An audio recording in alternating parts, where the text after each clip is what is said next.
Well, people sometimes ask me, Ezra, what is the biggest risk to your business?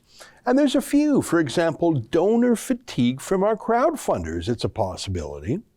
I think government censorship from Trudeau and Stephen Guilbeault, that's definitely a big one.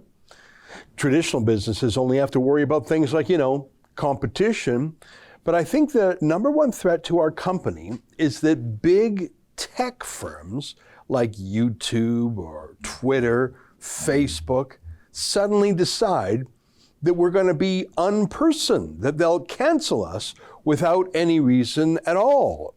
And it happened to us actually a little bit a few months ago when PayPal, our first and most important payment processor, basically a credit card processing company, on a Friday afternoon after business hours sent us a generic email just saying, hey guys, we're shutting you down. 6 years and tens of millions of dollars without complaint. We're simply shutting you down without explanation, without appeal, without notice. Outrageous, but that is the era we live in. And so I was very interested in the story in Breitbart.com by the senior tech editor, Allum Bokhari. The item is called Second-Class Citizens, the 5 stages of financial blacklisting. And Allum Bokhari joins us now from Austin, Texas. Allum, great to see you again.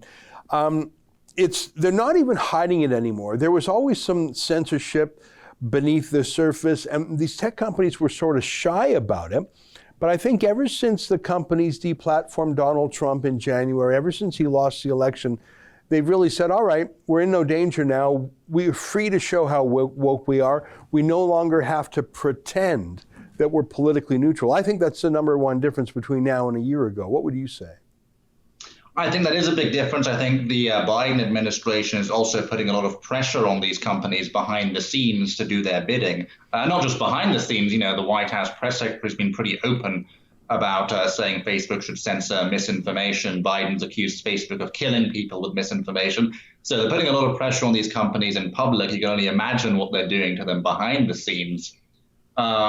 And what struck me as remarkable about this story was that, PayPal obviously has withdrawn service from people before. They've withdrawn service from Rebel. They've withdrawn service from a range of conservative figures. But they've now gone a step further. They've said they're going to start sharing transaction data, monitoring transaction data, and sharing that transaction data with both law enforcement and the far-left Anti-Defamation League in order to go after the so-called far-right. So if PayPal suspects you of being far-right, they're going to be giving your sensitive financial transaction data to a far-left pressure organization, essentially, and they haven't released much information about how they're defining far-right or what kind of data they'll be monitoring and what kind of data they'll be sharing.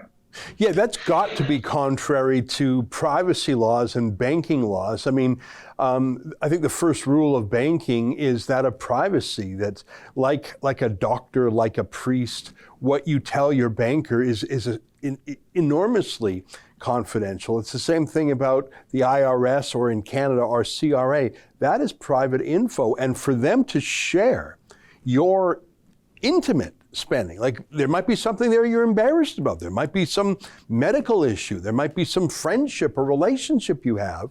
For them to share that with a Democrat-run hunter-killer organization, the ADL used to be a Jewish civil rights organization, the Anti-Defamation League. They are not anymore. They're run by a former senior Obama aide who is extremely partisan. And I think that he can't believe his luck that one of the world's largest credit card processors is letting him look at everyone's secret transactions. I think it's a gross violation of privacy.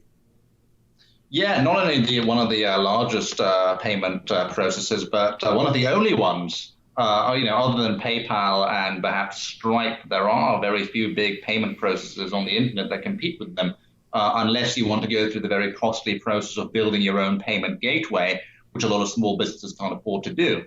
So PayPal is in many ways probably one of the only 2 options that online businesses can use to process payments. So they have an almost monopoly in this space. So it's an extraordinary amount of power, and they're not being very transparent about it. They're just saying they're going to focus, according to the Reuters report, they're going to uncover and disrupt the financial flows supporting white supremacist and anti-government organizations. That's not a lot of detail at all. First of all, what are they counting as white supremacists? Is it the ADL's definition? Is it their definition? What's anti-government? Is that anarchists, libertarians? Who is that? And what does uncover and disrupt even mean? Uncover, as we were saying, uncover could be essentially encompass an entire individual's financial transactions, or it could be one or two transactions. We don't know what it is they're actually going to be looking at. That's an excerpt from my daily show, the Ezra Levant Show. Every day I do a monologue on the news of the day, then I interview an interesting guest, and then I read my hate mail. You gotta subscribe. Go to rebelnews.com.